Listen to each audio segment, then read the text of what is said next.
తెలంగాణ ప్రజలు తమ న్యాయమైన ఆకాంక్షలను ప్రకటిస్తూ ఉంటే, ప్రాణాలు బలిపెడుతూ ఉంటే, త్యాగాలు చేస్తూ ఉంటే, వీళ్లు తమ పదవుల కోసం, తమ అధికారం కోసం, తమ సంపద కోసం, తెలంగాణ నుంచి దోపిడీ చేసే సంపద కోసం మాత్రమే చూస్తున్నారు తప్ప తెలంగాణ ప్రజల వైపు చూడలేదు.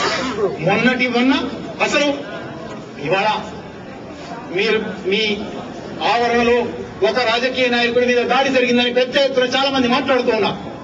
ఆ రాజకీయ నాయకుడికి అధినాయకుడిగా ఉన్న వ్యక్తి తెలంగాణ అనే మాట శాసనసభలో రావడానికి వీలు లేదు అని శాసనం చేశారు.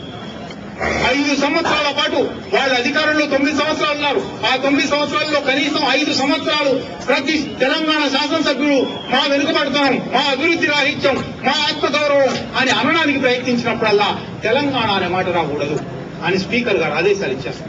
వాళ్ళు అనేక సంవత్సరాలు ఇట్లా తాత్సారం చేసి 2008లో మేము చర్చలు జరుపుతాం, ఒక కమిటీ వేశాం, 3 ప్రాంతాల్లో అవగాహన చేసుకుంటాం, ఆ తర్వాతనే తీర్మానం ప్రకటిస్తాం అని చెప్పి 2008 విజయదశమి రోజున ఆ తెలుగుదేశం పార్టీ తెలంగాణ ప్రత్యేక రాష్ట్ర ఏర్పాటుకు మేము సానుకూలంగా ఉన్నాము అని ప్రకటించింది. ప్రణబ్ ముఖర్జీ కమిటీకి ఉత్తరం ఇచ్చింది. అదే కమిటీ 2009 ఎన్నికల్లో తెలంగాణ ప్రత్యేక రాష్ట్రం ఏర్పాటుకు మాకు అభ్యంతరం లేదు అని కూడా ప్రకటించింది.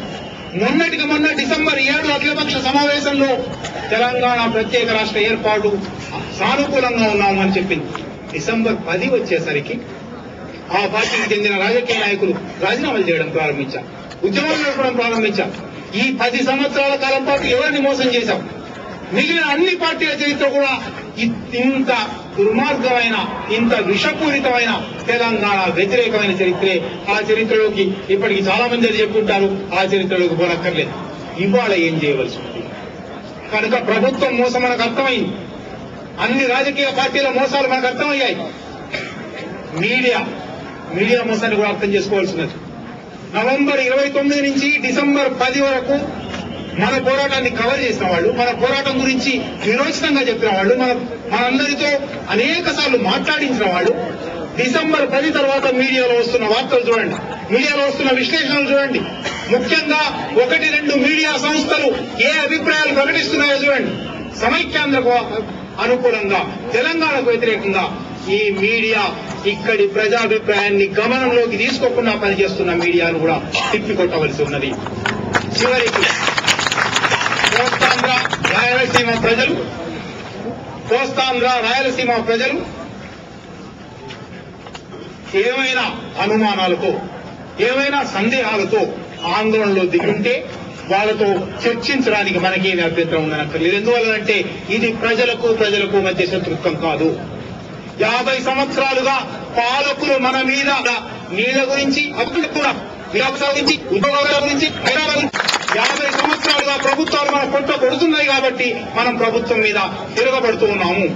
కనుక అక్కడి ప్రజలకు ఒకవేళ నీళ్ల గురించి అబద్దాలు చెప్తూ ఉన్నారు, ఉద్యోగాల గురించి వాళ్లకు మాకు అందుకోరుతూ ఒకసారి కూడా ఒకటే ఈ చూపడం ఏమైనా ఉంటే ఎల్లుండి విద్యార్థి గర్జన జరపబోతూ ఉన్నాం.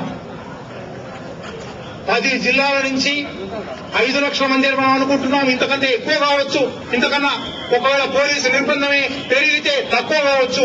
అది ఎంతమంది అయినా ఇక్కడికి వచ్చిన విద్యార్థులందరము ఒక దృఢ దీక్షను కొనవలసి ఉన్నది, ఒక ప్రతిజ్ఞ చేయవలసి ఉన్నది.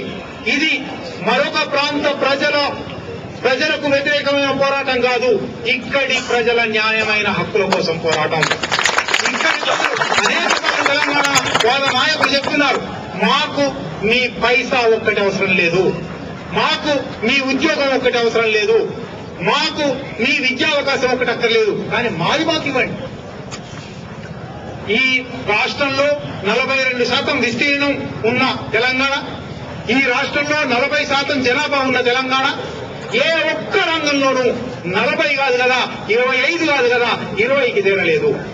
ఒక్క నీటి పారుదల ప్రాజెక్టుల కింద, కాలువల కింద జరిగే వ్యవసాయం చూడండి. కృష్ణా గోదావరిలేమో తెలంగాణలోనే 70% ప్రవహిస్తాయి. కాలువల కింద వ్యవసాయంలో మొత్తం రాష్ట్రంలో సాగయ్యే భూమిలో 70% కోస్తాంధ్రలో ఉన్నది, 8% రాయలసీమలో ఉన్నది, 20% తెలంగాణలో ఉంది. ఎందుకు ఈ అన్యాయం అని మాత్రమే మనం అడుగుతున్నాం. మనం ఒక న్యాయమైన ప్రజాస్వామికమైన డిమాండ్ మాత్రమే చేస్తున్నాం. ఈ డిమాండ్ 50 సంవత్సరాలుగా చేశాం. 50 సంవత్సరాలుగా వినలేదు కాబట్టి, 50 సంవత్సరాలుగా చేసిన వాగ్దానాలన్నింటినీ ఉల్లంఘించారు కాబట్టి ఇక ఆఖరి మోక, ఇంకా మరొక మార్గం లేదు, ప్రత్యేక రాష్ట్రమే అన్నట్టు. కనుక ఈ ఆఖరి మోకాలో అవునే తక్క ఇంకొకసారి ఇంకొక విసురు చూపెడితే ఆ విసురు చూపెట్టేది రాజకీయ నాయకులు కాదు, విద్యార్థులు మాత్రమే. 1969 మనకు 2-3 ముఖ్యమైన నినాదాలు ఇచ్చింది. లాఠీ గోలీ ఖాయింగే, తెలంగాణ లాయింగే అని నినాదం ఇచ్చింది.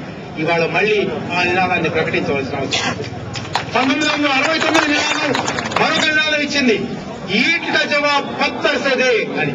వాళ్ళు ఇటుకతో కొడుతూ ఉంటారు, నువ్వు రాయితో కొట్టక తప్పదు, రాయితో కొట్టకపోతే కనీసం చెయ్యి అడ్డం పెట్టక తప్పదు. కనుక ఇవాళ 69 స్ఫూర్తిని మళ్లీ పులికి పుచ్చుకోవాల్సి ఉన్నది. అది విద్యార్థులు మాత్రమే చేయగలరు. 69 మరొక నినాదం కూడా ఇచ్చింది, ఆవాజ్ దో హమ్ ఏక్ హై, మనందరం ఒకటి. తెలంగాణలోని 4 కోట్ల ప్రజలు, కాళోజీ చెప్తున్నాడు, ప్రాంతం వాడే దోపిడీ చేస్తే ఇక్కడే పాతరేస్తామని. ఎంతమంది ఉంటారు? పిడికెడు మంది. ఆ పిడికెడు పాతరేద్దాం, కానీ మిగిలిన ఆ పిడికెడు మంది మినహాయిస్తే 4 కోట్ల మంది ప్రజల ఐక్యత ఇవాళ కనబడవలసి ఉన్నది. ఆ ఐక్యత కనబడాలంటే మొట్టమొదట అది విద్యార్థుల్లో కనబడాలి. విద్యార్థులు మాత్రమే. విద్యార్థులు ఒకటే అనటం, ఒక వెల్లువ ఒక ఉప్పెన అన్నారు. ఆ వెల్లువను, ఆ ఉప్పెనను, ఆ కెరటాన్ని ప్రకటించవలసింది మనమే. ప్రకటిస్తారని ఉస్మానియా విశ్వవిద్యాలయ చరిత్ర, ఉస్మానియా విశ్వవిద్యాలయం 1938 దగ్గర నుంచి చరిత్ర చెప్పారు. అనేక మంది మెరికల్ లాంటి పోరాట యోధులను ఇచ్చింది. జార్జ్ రెడ్డిని ఇక్కడే, సంతోష్ రెడ్డి, ఈ మెట్ల మీద సంతోష్ రెడ్డి నేను కలిసి నడిచిన జ్ఞాపకాలు వస్తూ ఉన్నాయి. ఎంతమంది యోధులు, వీరన్న ఈ మెట్ల మీద నిలబడి పాట పాడాడు. అటువంటి యోధులు ఉస్మానియా విశ్వవిద్యాలయానికి ఒక గొప్ప చరిత్రనిచ్చారు. ఆ చరిత్రను కొనసాగిద్దాం, ఆ చరిత్రను నిలబెడదాం, ఆ చరిత్రను ముందుకు తీసుకుపోదాం. తెలంగాణ ప్రత్యేక రాష్ట్ర వాంఛ ఒక కీలక దశకు చేరింది. ఇంకొక మలుపు నింపితే ఇది ప్రత్యేక తెలంగాణ రాష్ట్రం అవుతుంది, ప్రజా తెలంగాణ రాష్ట్రం.